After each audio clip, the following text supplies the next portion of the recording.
Good morning, everyone. This is Nima Schei, your host today, and I'm here with Hamed, Dr. Hamed Tabkhi.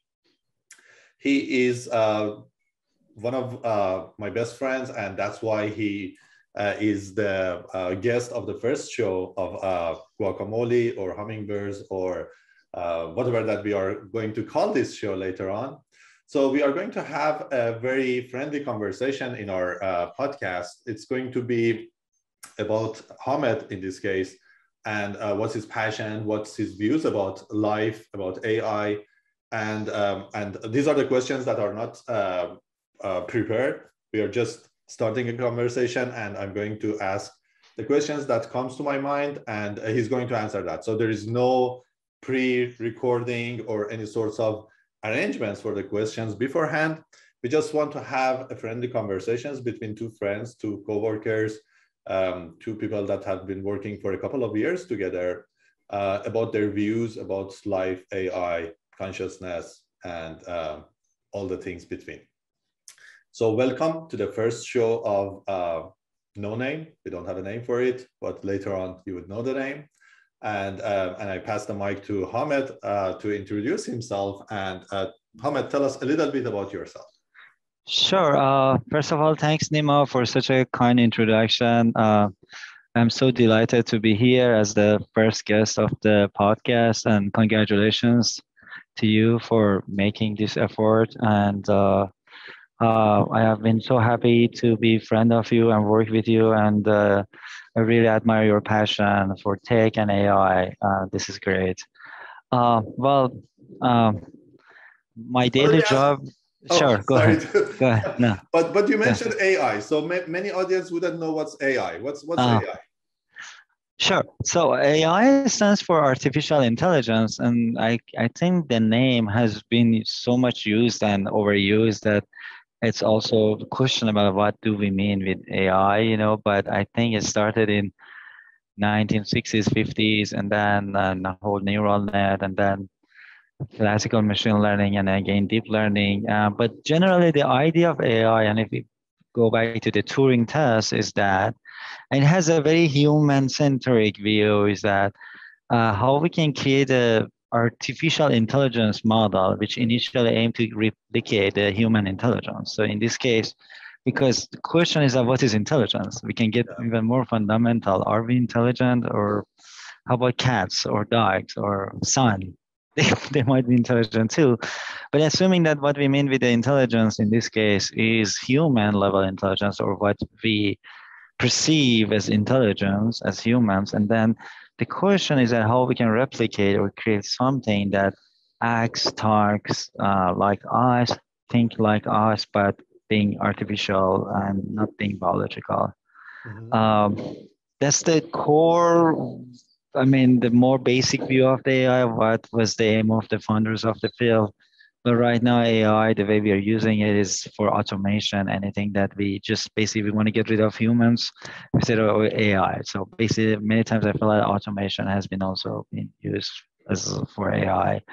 But yeah, the fundamental question that AI scientists and researchers are seek to solve is that what are the rules and foundations of intelligence, and how we can formulate that and hopefully empower us to create super intelligent system goes beyond human capability, or address some of the real world problem that beyond human brain or intelligence, and at the same time helping us with our daily issues, or helping us to drive our car, do our laundry, or improve our health. Okay, so you mentioned driving cars, right? So yeah. Do you think like robots, like the automation that we have in automotive driving, right? Do you rely more than them? Like, do you trust them more than humans? Like, do you trust your Uber driver more, or let's say your Tesla auto driving? Which one do you trust more? So the trust on AI would be very context specific, right? So when it comes to the specialized AI, teaching AI, I'm talking, when we talk about AI, in this case, we mean neural nets and deep learning in specific. let's say like driving cars, yes, I would trust AI more than humans. So I am Okay. a more a player, but I feel that the AI is more reliable, is doesn't get emotional, distracted, crazy, or playful. Or So when it comes drunk to or drawing, yes, and thank you for that. So it would be much more reliable. I think one time I was listening to one of Elon Musk interviews related to the trust on AI, and he brought a very good example. And we are talking specifically about self-driving cars in this context. Of course, I don't mean that we should trust AI for every aspect of our life. But he brought this example of, and I didn't know, I was not old enough, that in past, in old time, they used to have elevator operators. So one person was inside the elevator asking you which floor you go, and they were basically operating. yeah, And yeah, then we that, got rid of that and we automated that. And now if you go to an elevator and see an operator, you would be suspicious. It doesn't add to your trust. It makes you more, vulnerable. yeah, Whoa, what kind of crappy elevator is this that yeah, needs a yeah. human There's some operator? problem with that elevator that Yes, somebody so had to that's operate it. that's going to be the same view with the cars in future. Okay. And I feel that in future they're going to look at us and say that those people were crazy. How could they drive these human killing machines? Yeah. So if Uber comes with like options and says, okay, this car is operated by AI, this car is operated by humans, which one? And then you have the option to choose. Like this is going to be $20. This is going to be $25 because it's operated by humans. Or Mm. even if they are the same price, which one would you choose? Oh, for sure, the self-driving one. Okay. Yeah. Okay. So And again, I have a passion for AI as well. So I am more curious to see how it's going to operate, or whether it's going to turn left or right, does the car pass the speed limit or not? One thing which is funny for me is that, and I'm sorry, I'm going out of the subject, but uh, oh, it's we not are going to all be off the true. subject. We are all out of the subject. So there is no subject. It's Okay. just okay. But this has been always a source of curiosity for me, especially for self-driving cars, is that, and we did something similar with electrification, but the problem going to be more pronounced with self-driving cars. Is that it's not that tomorrow everybody we decide that, hey, let's have self-driving cars and everybody has self-driving cars, right? So it's going to be a gradual adaptation, right? So people start to use it. So at some point, you're going to have human driven or manual cars and self-driving cars sharing the same roads and competing. Mm-hmm. And that's such a question for me because I am worried that AI get abused or harassed by human drivers Oh by wow. doing over speeding, or just crazy maneuvers. But the self-driving cars to use AI and try to be very reliable and super guy. So that might be a problem for people to use autopilot because it's going to add too much more to my travel time compared to manual car.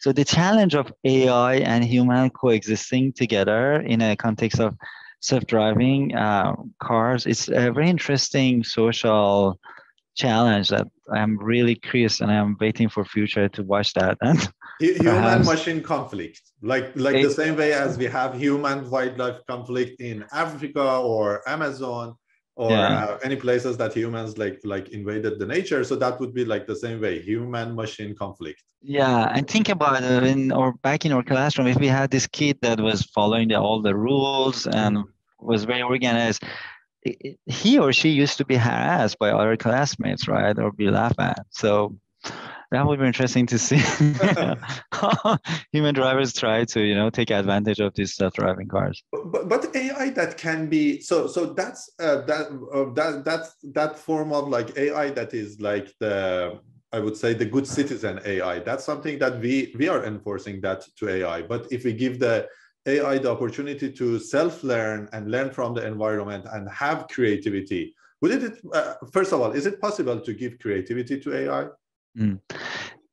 That's a very good question. I am so happy you brought that up because that's kind of related to the next point that I had in my mind is that, so in, at the end of the day, self-driving cars and AI in general, especially when we talk about a specific task, we are not talking about the uh, general AI in this case, or is ends up to be the problem of the data and what is the source of your data and how you create your data, right? So imagine if we use the human data points and so many examples of humans driving the different vehicles, and some of them are not the best drivers. Mm-hmm. They do crazy maneuvers. Uh, Perhaps AI going to learn some of those aspects as well. So I remember we wrote a proposal that it didn't get funded at NSF a couple of years ago. That Why? Was it too progressive? I don't want to blame my co-PI. I feel that I was in the AI side, and he was coming from more transportation background, but I felt that we didn't really justify the need for creating AI models that act like humans, Mm-hmm. especially when it comes in the social interactions. And we believe that driving is a social interaction with other drivers. So if you are AI, perhaps you don't want to let the others know that you're AI. Mm-hmm. So if someone is monitoring you, so you look like very natural, the way you maneuver. Mm-hmm. Sometimes you may do over speed. You may go with the flow of the traffic, and sometimes law enforcement also even encourage you, even if you have a speed limit. Mm-hmm. So there needs a specific type of training, and I feel that I'm not sure, but perhaps Tesla or other self-driving cars, they are big giant companies, and I'm sure they are considering this impact as well. And that's the nice intersection of AI and social science, which I'm very interested in, how AI and other disciplines can impact, AI and vice versa. But yeah, so back to your question, right? I feel that there are ways we can train AI to be very human-like, but or be emotional or be sensational. It just depends on the kind of data points. If I have a bunch of artist friends, I feel that if I try to collect data from them and use them to teach an AI, it's going to be a more artist AI with more, emotional or more extrovert kind of decisions. But does it know that it's the AI by itself? Does it know that it is emotional or it is acting, sensational, or it is very social right now or not? Perhaps not, because the whole deep learning paradigm, and that's a question that whether it is true AI or not, is based on looking at it neural net as a black box. You just feed the data and you discriminate it. Basically, they are discriminative models. So basically, you try to understand the differences and generate the data that seems very, very close to the human response. But there is not that much, context or self-awareness in this case. So, sorry, let me give you this example. I think this is very important for public, is that, let's say traditionally, if you're trying to, more traditional old-fashioned AI experts or machine learning, scientists, they will go with the generative models, right? Let's say Markov decision processes or other models that you capture the properties of a problem that you want to understand or tackle. Let's say if I want to teach an AI English or French, I need to really model the entire language. Right. So you understand all the vocabulary, semantic. But that needs a lot of, modeling and understanding all these rules and rule-based, design. But the other way that I can teach an AI English or French is that I just dump bunch of words and sentences and talk in that language and train the model to understand it without really knowing all those rules. Right. But still, the AI can speak English or can understand English. So these two different paradigms. Yeah. But if you ask the AI, the deep learning, do you describe English for me? What are the semantics or grammars of English? It is not able to do that. Mm-hmm. So some people question that this is not true AI. It acts like human, can do the job, but doesn't understand the basic rules of that context. Same thing with driving. That's a very interesting point. I had a friend, like a Persian descent. So he was born in the US, and then he always wanted to learn Persian. So because his parents were Persian, but they never spoke with him in Persian. So he was so passionate about learning Persian that he started watching Persian movies, like old Persian movies, like Behruz Vusughi type of movies. So then his vocabulary was the same as those movies, like speaking very uh, in Persian we call it lati, right? Like very everyday, old school type of speaking. So if you ask him grammar, he wouldn't know Persian grammar as well. So in this regard, then really do we? You mentioned that AI is not self-aware about like the regulations and what would be the grammar of the language, but humans are the same, isn't it? At some level, yes. Let's say when we are a toddler and then as a baby, we really learn language or native language or maritime language just by being in the environment. Basically, our neural net is learning that, by just, it's a very data-driven approach, right? So we keep our receptor just sending all these signals and our neural net definitely learning that. Yeah. That's so true. But let's say then we go to school and then we start to understand the grammar, the rules of writing or speaking, then we get more sophisticated. And then if I want to learn a new language like English, then perhaps it's a combination of both. I start to watch video movies, but at the same time I need to understand the grammar, the vocabulary intentionally. I need to study that. Right. So I would say that the humans for sure, and there's no question about that the humans definitely, we are a data-driven machine, especially in our early ages, right? That's why often when it comes to the psychology, they say that the first few years of a baby are very important. I think most of our personality and characters has been shaped or created without even we know that. It all is about our first 3-4 years of our life, during that period that we are not necessarily self-aware. In that case, we are just nothing rather than a neural net that we just train or a synopsis and create those synopses based on experiences that we are doing and through a reinforcement learning approach, I guess, as well. But at some point, and the question is that do you consider a baby intelligent? Perhaps it is, but it's more intrinsic, right? It's not intentional. It's something that just, it's more intrinsic as the properties of a baby, or same thing with other animals, right? But at some point, we also start to develop some critical thinking. We start to produce new knowledge, right? Beyond what we have learned. Just a portion of the community. Is it like everyone do you think has critical thinking, or is it just some people? That's why we have all this IQ tests that we all can speak a language, right? But perhaps we are not the same. We don't have the same level of intelligence, perhaps. Although I believe that we all have the potential. Potentially, we all have a similar level of intelligence, but the experiences and the education that we go through, just change that, or we would have a better brain model to understand and analyze information or based on our experiences. So still, the question is that do you still consider someone that can know the basic laws of universe and can write beautiful mathematical equations to describe the dark matter or Big Bang, and same level of intelligence as someone that can just speak English and just live the life without really doing that much, critical, creative work? I don't know. Perhaps the same. They're intelligent in similar level, but the other one has capitalized its potential, or his or her potential intelligent capabilities. This becomes very philosophical. What is intelligence? I think at the end of the day, answering the AI nail on the question of what is our definition of intelligence. I'm sure you know Noam Chomsky, right?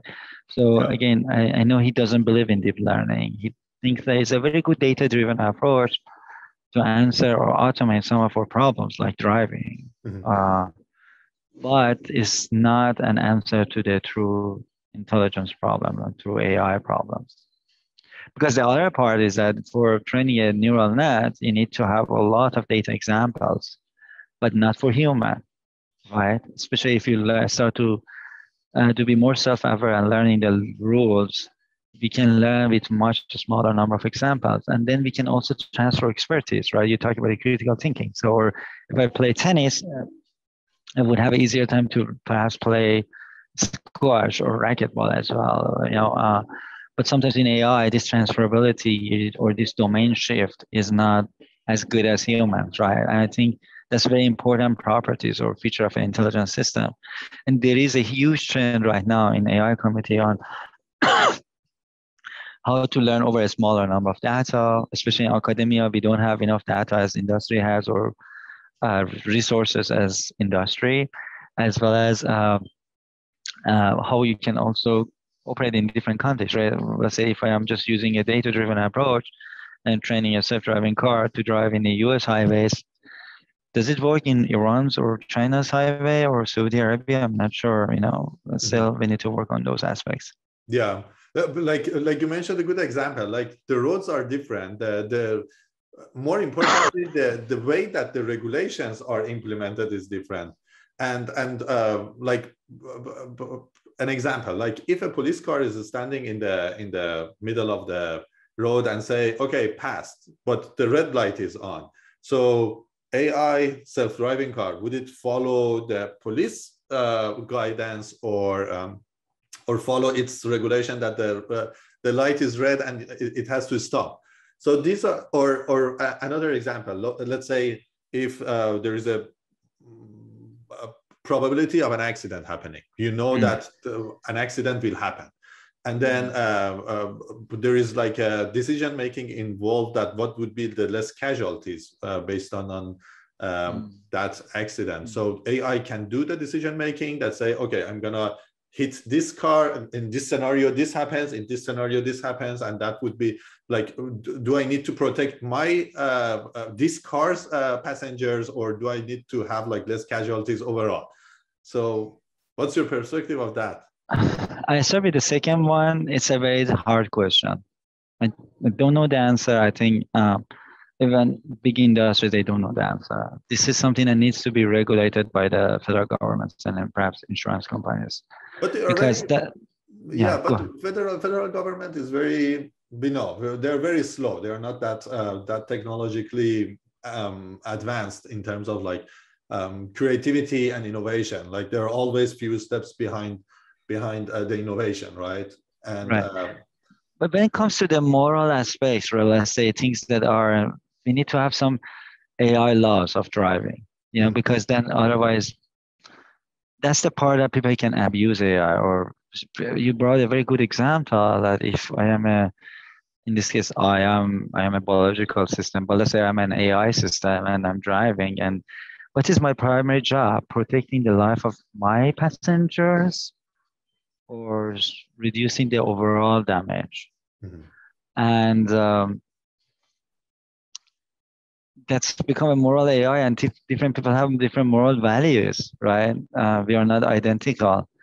And then we need to have new regulation and laws that defines, and this is a gray area, honestly, and I feel that that's going to be a challenge for certifying many fully autopilot level 5 automation in driving. Is so most of the companies say that this scenario is not going to happen because we have a system that can avoid both situations. So it's not selecting between bad and worse. We generally eliminate that. Which is true. And overall, if you look at the casualties that can be created by self-driving cars, are nothing comparable to manual cars, for sure. Absolutely. But instead, these are these exceptional cases that we need to have some regulation, that we need to add some moral values. And for moral values and fairness, I'm not sure just a data-driven approach would be enough. So I need to hard code some rules, some moral rules. And then who comes with those moral rules? Companies, they can, but there needs to be a regulation on top of them. We cannot give it on the hand. Think about social media and social network. What's happened, right? Because I think right now even Facebook is desperate, or Meta, whatever. They're saying, hey, come and regulate us. We don't know what to do with the freedom of speech. We want to give them people a chance to talk, but then we are, our business model is to, promote any speech, and if it is a hate speech, we are still going to promote it because it's how our AI works. It doesn't care what kind of, and that's the next level problem that we may have. But you go back into the human. I feel like the final answer is coming with a combination of data-driven approach and some rule-based or perhaps a graph-based AI, that understand relationships, causality, and can perhaps make more logical decision makings. And you know better than me, there is a huge research also and funding right now on explainable AI, because many times I feel both for public trust as well as really understanding the limitations of an AI system, we need to find a way to explain and identify the boundaries of decision-making AI systems. So basically worst case scenario, so we can understand what are the limitations of, and I call it AI, but basically what are the limitations of deep learning, right? Neural nets in general. And some of them are hard problems. It's very hard to formulate them. I think if we are moving in the second industrial revolution, I call it AI revolution. So after first we're going to have a wave of electrification, which AI definitely going to help it a lot, because AI can help a lot with the battery management, energy saving, power distribution, all of that. So many aspects of our life going to be impacted by our healthcare for sure. But after that, the self-driving car is just going to be a starting point. We are talking about the augmented AI systems that even we can augment human, brain down the road. That's what Elon Musk is doing, right? His plans. Neuralink, yeah. I have some neuroscientists. They all working for NIH and telling me that what Neuralink is saying is just science fiction right now. It's just far from. It's a vision to sell. Yes, it's more marketing. So neuroscience is not my expertise, but I trust their judgment. But in general, there is a huge interest to at least use AI to at least prevent or mitigate some of the brain, diseases, dementia, or other, brain damages that, especially with aging, we're gonna have. How we can even identify them as early as possible, or even use augmented AI to mitigate them, which I don't see why not. But at some point, right now, if you look at the Google, I have a bunch of friends working for Google right now, Google System Research and Google Brain, that they try to use AI to build better computer systems. Mm-hmm. So you are using AI to build the next generation of computer systems that are going to be used for training the next generation of AI, that are going to be used for training the next generation of better computer systems. Right. So we're going to reach to the singularity. At some point, humans are irrelevant, even as a designer. Yeah. So human creativity would not be any more a value for productivity. So then what's gonna we do? Are we gonna be like what was this Wall-E animation that we're just gonna be some pets that AI are gonna basically pet us and just gonna be hang around, do music, and make us happy, and be playful, and AI makes all this big decision making, which is fun, but I don't think that this is the ceiling of human curiosity, or we can augment our brain to have access to all this additional AI power and computation power. So we basically increase the capacity of understanding by order of magnitude, and we're going to be part of this silicon revolution. That's the choice that we need to make, and I personally prefer the second one. yeah, right. So imagine a world that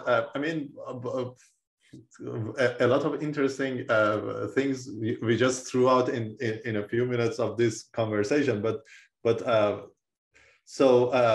a very good question. Imagine a world that we are going to be we are self-centric beings, right? Humans are always taking care, want to be self-centered.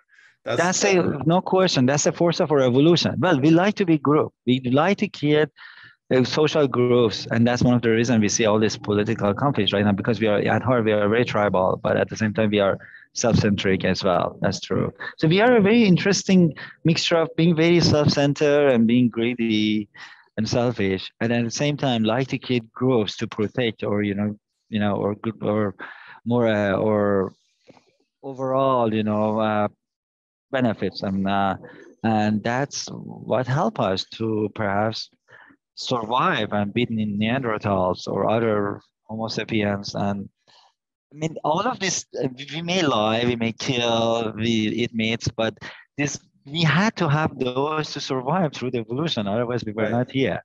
But Right. now the question is how we want to move forward. Yeah. Sorry for So, interrupting you, but no, so yeah. very good point. So you mentioned greed, do we have greed in AI? Can we introduce greed in AI? And then can we introduce that mindset of self-protection and self-centeredness to AI? That if someone does that, what would be the upside and downside of that? The thing I know about deep learning is that if you have a specific objective, they can get far better than human. So if I really try to train a greedy AI, which just doesn't just optimize some specific objective, and you can see it in a social media as well. Hey, maximize my profit. Mm-hmm. You know, so then the AI is willing to make all decisions. It's an optimization problem at the end of the day. Then maximize your profit. And when it comes to the social aspects, social decision making, it's bad. I'm not sure I would trust that. Let's say I give you an example that we use as a humans, and I really don't like that metric. Let's say, well, let's look at the GDP as a metric for economy, right? Which is overall wealth of a society. Doesn't show the wealth gap, doesn't show anything. It's a very profit-oriented cumulative number that uses as an index to see that how good we are doing as an economy. But it Right. doesn't describe the distribution of the wealth or how overall society is doing or a country is doing. And that's one of the problems. You use even a human. Sometimes we use metrics and we try to optimize a metric that are not really fair and are not really in our advantage as a group. And now if you want to give that GDP to AI and say that make me social decision making or economical decision making to optimize and maximize my GDP, we're gonna have far more homeless in our country and far more broken healthcare system in our country. So maybe we find a better reward function. We may create a greedy AI that focus on other aspects that has more moral values. But you mentioned something good. I felt that all these conflicting forces we have makes us human. And it would be very interesting to add all of these conflicting forces into AI system and let them fight. And I think the outcome would be something very good. So kind of like a society of AI machines that they all have different personalities, different preferences, different level of greatness, and then that society kind of like can that would be like an interesting meta, right? Yes, that would be very interesting. Yeah, and in this case, what I'm saying, a society would be a very single entity of AI. Doesn't need to be necessarily centralized, can be decentralized. But that would be very interesting to add all these forces we have as a human and let them train together and let them make decisions combined together, And then, do you remember what was that cartoon that was trying to basically create a representation of human brain and decision making when there were different characters for every force we have, for anger, for love, for being sad. I forgot the name of that Disney animation. I guess you know it. A couple of years ago, it was out there. So I feel that this is true, right? So we have all these forces, and perhaps if we really want to build a true AI, we need to find a way that acts like a human. We need to find a way to build all these different forces and train them, and then let them to compete with each other. And what would be that would be an interesting thing. Like imagine that we have a world that our avatars or our AI representatives, like I have a intelligent avatar, right? And that person or that machine will interact with other machines in the space, and and then they have like a new virtual reality that consists of all these avatars of people, and they do the decision making together. And then we see, okay, these type of decision making or this stress to that whole society will create this outcome.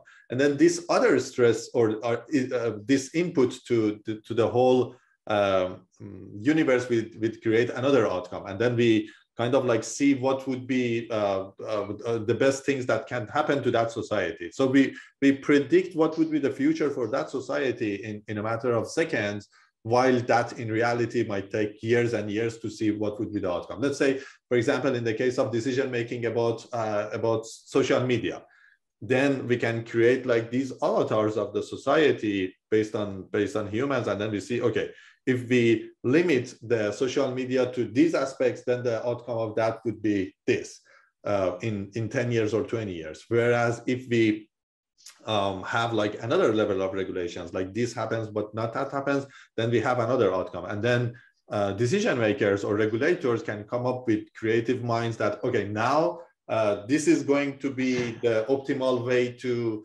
regulate social media, or let's say self-driving cars.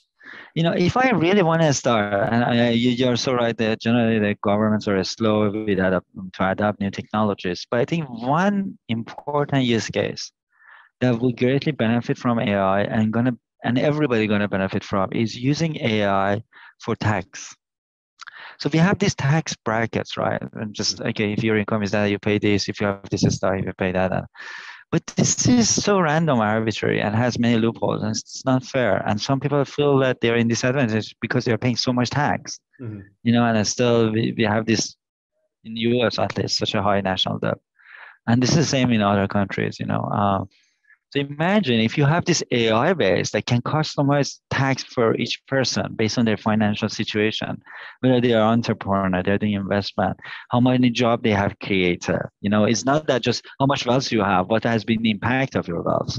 Are you just creating some wealth just out of bubble, or just trading things, or you're just entrepreneur, you're just a job creator, or what has been your background, how much tax you pay in the few last years, right? Because at the same time, we are just looking at 1 year.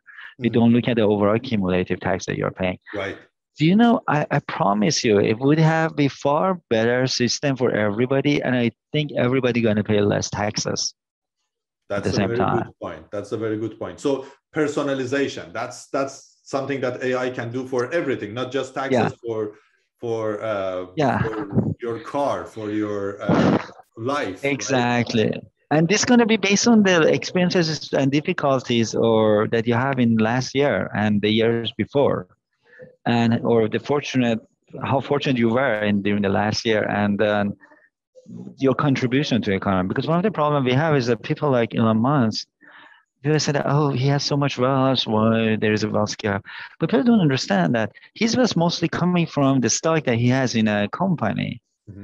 And it's not that he just selling them. And if he wants to pay tax, he has to sell them. But if he had sell them, then he would have less stock in that company. Then he would have less authority to make decision making. So he would have less chance to execute his vision. So sometimes wealthier people, they keep their wealth not just because they want to be super rich. They need that to realize their vision. They're gonna ultimately serve the entire humanity, a large portion of humanity.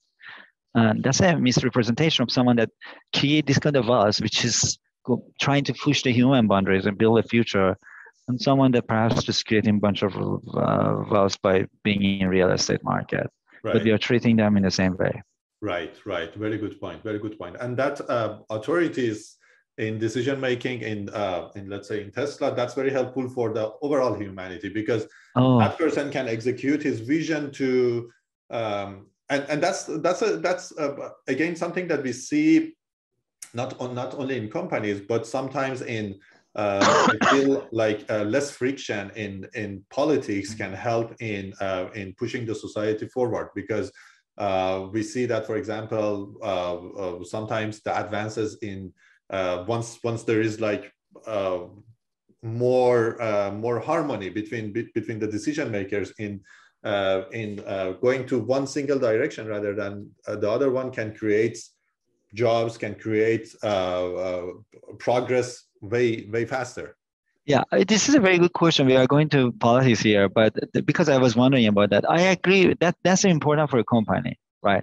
But when it comes to the government, I don't know what is the right answer, because look at the China, right? So they have more, one party system, and there's one or a small group of people that can make decision, and if they have a economic vision, they can just focus on it and just go and get it, and that's why they have such a high GDP, and their GDP growth is by far the best, and over next few years they may catch US, right? But at the same time, when it comes to the overall government, you see that in US we have, or other countries, you have an election, this party comes, the other party comes, and then you go roll by, the policy changes, is a mess. I'm not sure which one would be the best for a whole society as a whole, because we are very different and we need to embrace and appreciate diversity. I feel that a China model would be good for short or midterm, but perhaps would not be sustainable. Mm-hmm. Something that it may look slow, and it's too slow in the US or many other countries, so it's not really efficient. But sometimes these conflicts and these different ideas, it's like remind me human brain, these conflicting forces. Yeah. In a long run, maybe something good come out of that, because always we can assume that we are short-sighted and we don't see the whole picture.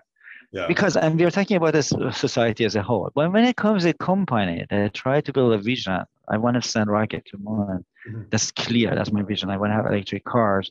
I want to have self-driving cars. I agree. It's better that the CEO or that visionary guy has some power to execute his or her vision. Otherwise, it will be a problem. Yeah. Otherwise, it will be another General Motors. Yeah. Sorry for General Motors fans. So. Yeah. Well, General Motors is such an underrated company, but I hear you. Yeah, that's true. I mean, they are slow in getting like innovations in place, right? I mean, not General Motors, but many other companies that. I mean, look at Nokia. What's happened to Nokia, or even in the chip industry, Intel. AMD and Nvidia. The market cap of Nvidia is right now 4 times higher than Intel, and AMD almost has the same market cap as Intel. But Intel has 10x more employees or more than both of the companies combined. So it's another example of a big company that used to dominate the market is dying or fading away. Mm-hmm. And we saw that with Nokia as well. And perhaps we're going to see it with a bunch of automotive companies as well. Mm-hmm. Mm-hmm. And Tesla in this case is not a car company, right? Their best added value, I guess, is not being a very good battery powered car, but more into the AI side and the power that self-driving car can, and the added value that it can bring for the society. Yeah, there's no question that Tesla is not a car company. Tesla is tech for transportation and energy, which are 2 important aspects of our life. And when I'm talking about transportation, I'm talking about the insurance, of course, cars, and then the whole energy distribution system, both for cars and other transportation, as well as the utilities and household. And so that's why people really miscalculate the Tesla, market cap. So that, it's a car company. How can be $1 trillion, value? Which is a very clear miscalculation of, again, looking traditional. Hey, you're just a car company. That's it. But doesn't make sense to be a car company anymore. And if you see Facebook also, we talked about it together, I remember privately, they have a Meta right now, but they had this vision of virtual world 10, 15 years ago when they launched the company, but it took them longer time to get there. And Apple, I feel that Apple needs to be more innovative, otherwise they're gonna left behind. And being Nokia. Yeah, just selling just phones and services and Apple Pay, and then you have a fancy watch. It's not enough. This time, this era has been done. I mean, we're gonna pass this era very soon. So they either need to come with something crazy, some cool Apple car or something else, Or they're gonna AI. die. We don't see that much of AI from Apple, do we? Other than the They facial matching in your phone, or yeah, they do some AI, Siri, other stuff, this health monitoring that they have in their watch, But yeah, I agree. It's not very pervasive. Or I agree. And I think they're gonna come with some exciting products. They want to build an Apple car. I don't know how competitive it would be. I feel like they rely a lot on their brands right now. Not necessarily. I mean, of course, they have a high quality products, but I'm not saying that the quality is unique. yeah, Other companies are catching up. It's becoming like more a brand than necessarily a high tech yeah. solution. Like you buy a Apple Watch for like $300-$400, I guess, and then I was seeing yesterday that Wise came up with the same looking watch for $29. And that was like blowing my mind. So $29 for the same looking watch. So it's Yeah. amazing, right? Yeah, no, exactly. And I went to Europe, and it was funny for me that, I mean, we talk about, China is really advancing in AI. It's funny, actually, if you see a lot of even AI scientists that are in US also are Chinese descent. So it shows that US is falling behind for sure. Mm-hmm. But the other part is we can't create things with the same level quality and cheaper. In Europe, I saw most of them have Chinese phones, Huawei phones, Mm-hmm. especially those that they don't want to pay a lot, and they almost get the same quality. So, And that's scary, isn't it? Does it scare you? Oh, you mean because of the Chinas and the government, and they may just, from that aspect, from the privacy protection, yes, it Privacy does. protection, Yeah. and to me, like too much power. AI is so powerful, right? So if it Right. in the like trend and traction that China has in creating AI is just so fast that it's very hard for other countries to catch up.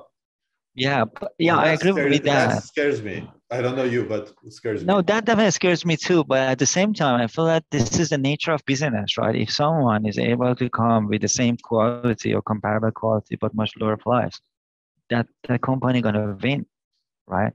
Yeah. That has been the nature of the business. So it means that the bars is going higher, and means that some of the companies in US that used to have the luxury of being this unicorn and sell their products with any price they want and rely on their brand, we cannot do that anymore. And I like that part of it, honestly, Yeah. But because that's I get your point, but that's for physical product. But there is limitation in physical products. But for virtual products and AI, you don't like for physical product. Let's say there is like a competition between that is like 10-1. But in AI, the level of the gap here is like 1,000-1. So that's very scary. Like the level that they are using in their payments, like their super apps, everything, they're much more advanced. yeah. Or in TikTok, see, is a product that heavily rely on AI. Even in the content creation or the content that they show to their users. I've never used TikTok, but I heard that the UX of it is amazing, and there's AI behind it that nicely customize all the videos based on your interest. Yeah, that's the frightening part of going to privacy, that who uses the data and how do they use the data, and how much we're willing to share our data, with especially companies that we don't know what they're going to do with that. But people don't care, right? Or do they? That's the thing, think about TikTok. Everybody's using that. Nobody cares, right? Or even US-based companies. I'm not an Instagram fan as well. I'm not a social media kind of guy. Uh, but even sometimes I see, I was in New York and I was talking to my friends about some music genre that we were both enjoying it. And I see YouTube give me a recommendation of those genre exactly the day after. Is it just a coincidence? did they really model me so accurate that even they know when I need something, or do they really listening to me? That's the question I have. I know we did some same experiment. So we with a few friends we sat close to Alexa, and then they were talking about a trip to a random place, let's say Barbados, and then the next day we got ads on Instagram. So that one was Alexa. And then this one was Instagram. I don't know who were listening to us. Was it from their side, do they share information with each other, and what's going on here? But it's not a coincidence that I see ads on Barbados, which is not under my target. They do. So let's say Facebook, and that's the source of conflict right now between Facebook and Apple, is that Apple has started to ask the users to whether they want to be tracked or not. And if you say no, then they don't share those information with the Facebook or Google or other ad producer companies, right? Which, by the way, is very sad. I see that I mean, I have many friends working for Facebook or other companies, and I'm sure they are doing really cool technology as well. But you do all this AI and PhD work and everything, and then finally you're working in a company that just doing ad and selling products. I call it not really fulfilling, but I don't want to question working there. But I'm sure they're doing great job there as well. But back to our point, yeah, they do. So that's one of the income revenue source of revenues for Apple and or Amazon. Amazon smart homes is just the hardware is cheap. The key is that to collect your data and sell it or use it by Amazon or sell it to Facebook, and they make a lot of profit. And Facebook also make a lot of profit because then they can do better targeted advertising, and they can charge their end customers or in this case producers higher rate because they are doing much better targeted advertising. And recently Facebook decided to build its own hardware, especially for virtual reality, because they realized that they cannot rely on third-party hardware like Apple because they may block their access. Yeah, this is becoming very, I don't know how to describe it. Like 10 years ago, I mean, my previous startup, we were focused on Facebook and traffic through Facebook. And then we are also advertising on Facebook. But as an advertiser from both sides, like advertiser and selling products on Facebook, we had limitations in who can you target. Like you can say, okay, I'm targeting a group from, let's say, Barbados that are in this range with this gender, and then they like, for example, vegan food, right? So we could target we could target effectively, but that had some limitations. But what we see as it's growing more and more is that they're giving more and more tools to advertisers to target a specific people that can become problematic, right? So they want to keep advertisers happy to pay them more, but at the same time, from the advertiser's perspective, there should be some limitations.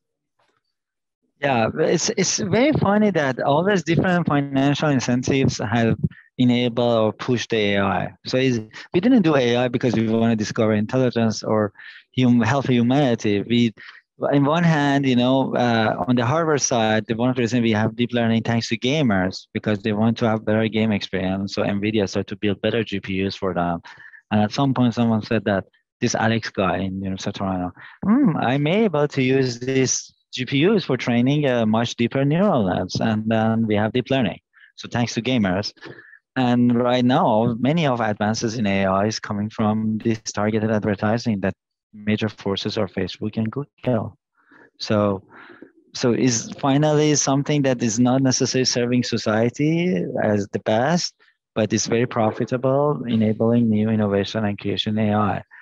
Hopefully, self-driving car, which still has financial incentives, no question about it, but the humanity part of it is also very valuable in my view. How many lives you can save, can even move it to the next level, and definitely is the next level, because most of the time we really don't have a physical direct interaction with AI. Yes, we have a cell phone, we do Siri or some basic AIs, but it's not the level that we are talking about. Sometimes I go to my courses and say that the way we are using AI right now is that Facebook and Google advertising and Amazon selling to us, right? It's going to be an exciting time, because hopefully we're going to move from that just data collection and target advertising to something that really needs human AI interaction. And brings value to the whole society, like making enterprises more efficient, making Thank you. Yeah. Making yeah, exactly. I don't know, gas consumption less, making like exactly environmental friendly, less loss in lives, and better overall transportation, and less waiting time. Overall, I feel that why not, and more smart transportation systems. I think transportation is going to be a major issue, and that's why there are so many startups in transportation, both electric cars, electric vans, electric trucks, automotive. All of them can be autopilot, especially trucks. And then we talk about even going to a space, and underground, railroad, electric airplanes. That would be fantastic. So, nice. Yeah, so these are exciting time. I see. We were supposed to talk like for half an hour. Now we are like around an hour. Oh my God!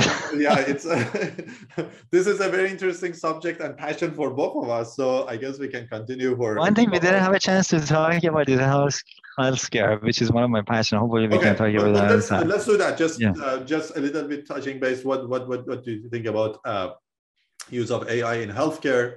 And that's the way to go.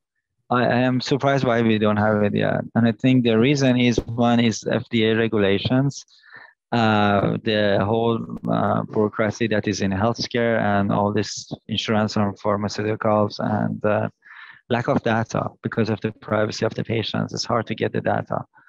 Literally, we could serve society far more if we could focus on AI on the healthcare, but due to the reasons I mentioned, there is not a profitable model or financial incentives for disruptives, companies or even tech companies to get into this market. But I think that's an area. Some use cases, like you mentioned, it can be helpful. Like how it can be helpful. So one example that I am working on, I guess I mentioned it to you, that we try to use computer vision for real-time monitoring of, people, mobility assessment and all of that. Basically smart health, for senior citizens. But it can go beyond that. You can use it for mental health. You can use it for cancer research. You can have the AI models that, one of the problems we have is that all these patients, we have historical data from them, but each hospital keep them local. They don't share. So we can build models that are far more predictive in predicting cancers or likelihood of getting cancer. Personalized treatments, maybe. Personalized medication, personalized medicine, health monitoring, personalized treatment, as you mentioned. But in healthcare, I feel that we are still very reactive in our healthcare system. So AI can help us to move from a reactive to proactive, so preventive health. Basically, prevent from people to get sick as frequently as they do right now. And we can also reduce significantly the healthcare cost in many aspects. Right. And access. Access. Thank you. People in rural, they need access. Yeah. Right. Yeah. Underserved communities, they need access, but they are not so profitable. You know what I'm saying? But my dad is a nurse and always wanted to work in a healthcare space. That's why I navigated intentionally part of my research to that, because it's a personal challenge for me. But financially, is it as as attractive than, let's say fintech or advertisement? No. Is it? It's much harder. It's much more regulated market. It's much less, open to the change or rapid Right. change, you know. Right. So and usually, I mean, I'm by background, I'm a yeah, medical doctor, you're right? expert. I Yeah. know the mentality of doctors, Yeah. right? They are reactive. I mean, that's the way that they educate us in the school, to be reactive to things rather than proactive. And AI can help a lot to provide actionable insight to physicians to make decisions. And I have a bunch of friends in Boston that they did PhD in computer vision, and they are working with Charles MGH or Harvard Medical School, that they do MRI imaging, you know, radiology, you know, they try to use the computer vision to better understand, you know, patients' imagery data. For sure, these are a great step, but most of them are postdocs working with postdoc minimum wage in Boston. They don't see really, and there are definitely some startups there, but it's a kind of Silicon Valley of biotech. But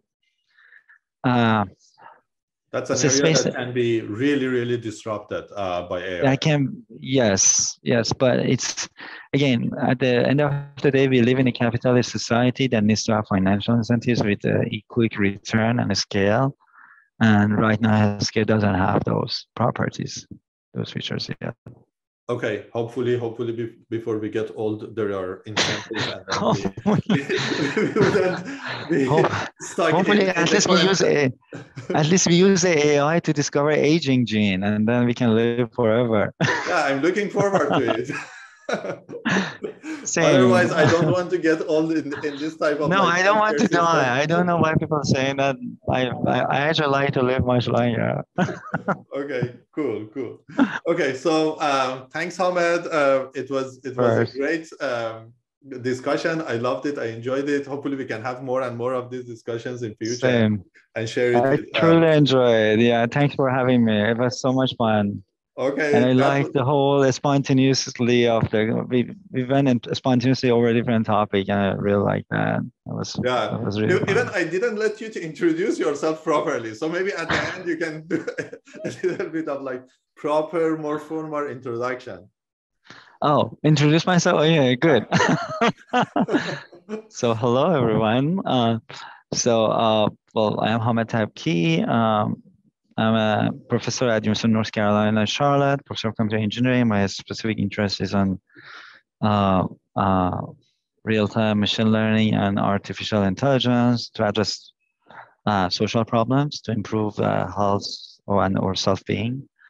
And I also have an entrepreneurship passion. You know, one example, I am helping Hummingbirds AI. Hopefully, we can build disruptive AI technologies to change future in many exciting markets. We are already building. Yeah, we are already building. I'm sorry, yes. Yeah. But we still have a lot more to do. But yes, we are building very innovative solutions that we were not supposed to talk about them today. But I'm very excited about the things that we are doing. And yeah, this is what I do. Yeah, and I want to add something here that is missing from your introduction. I think is very important, and that's your creative side. You didn't mention your passion for music, and that's very important. That's part of like who you are. So share a little bit about that side as well.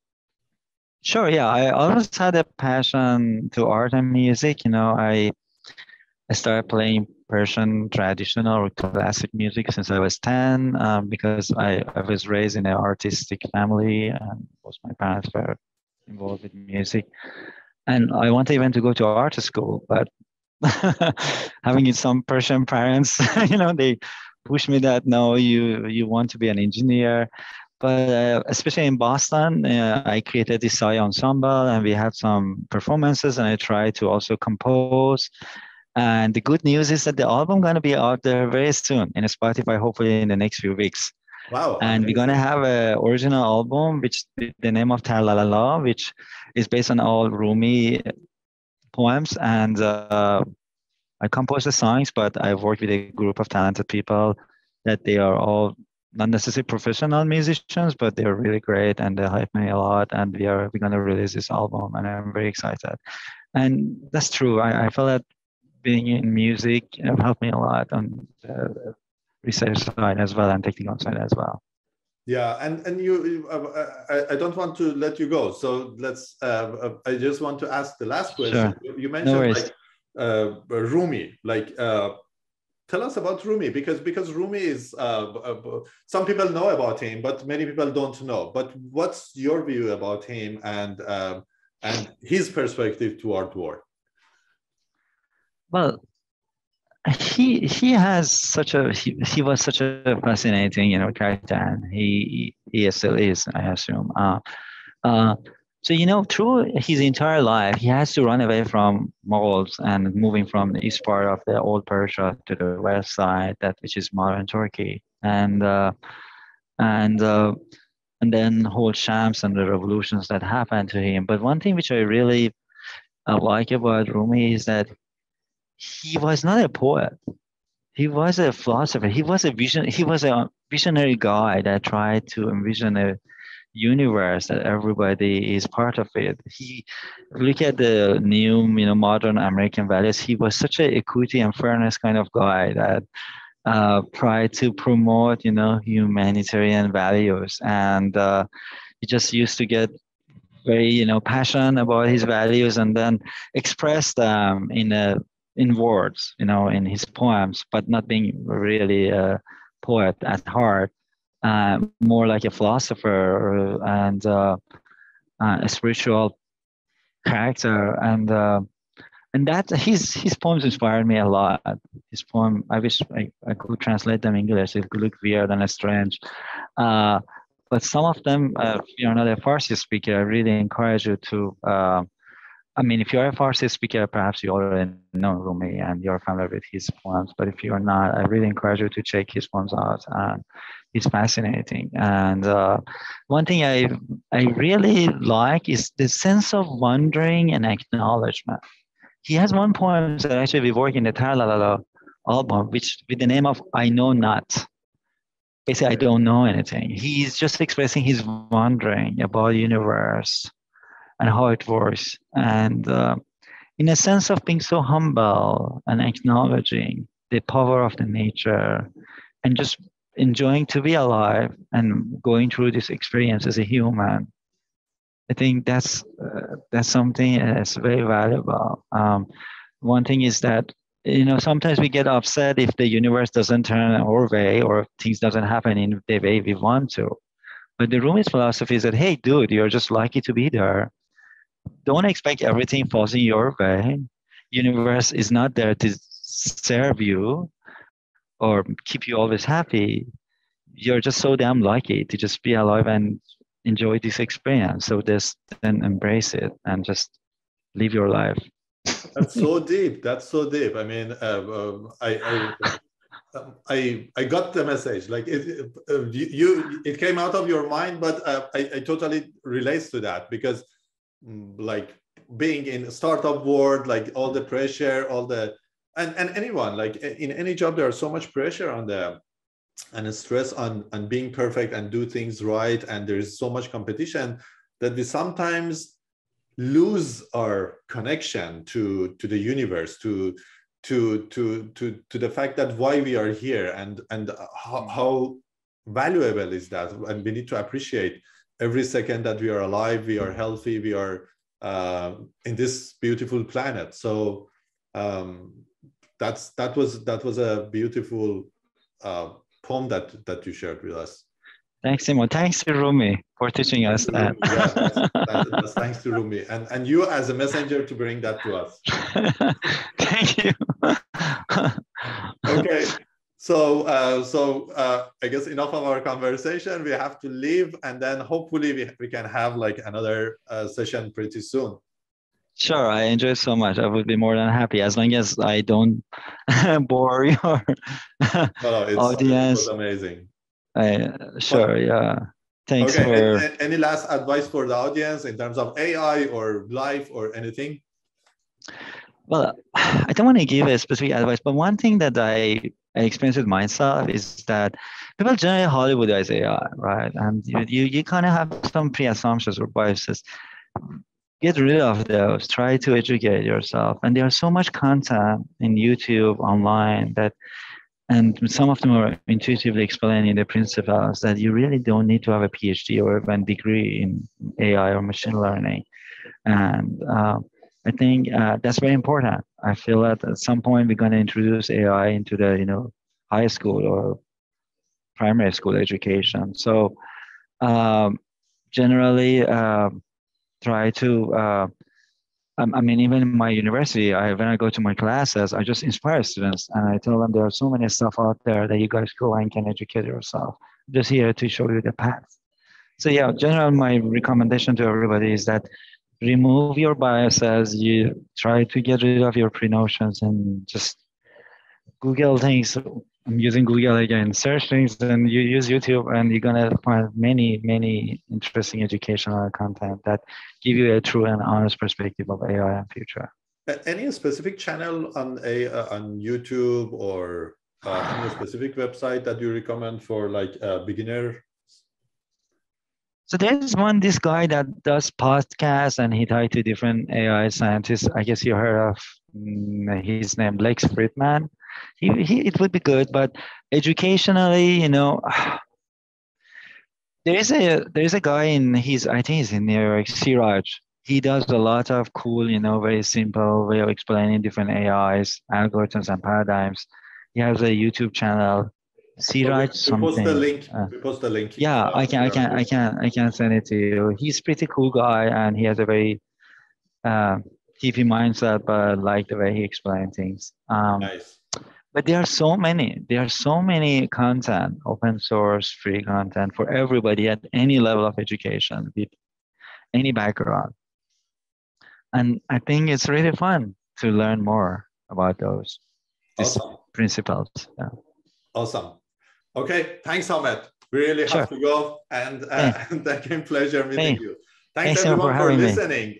This was a great show, the first episode, and hopefully we come up with the second episode pretty soon. Looking forward to it. Thanks, Hamed. Bye.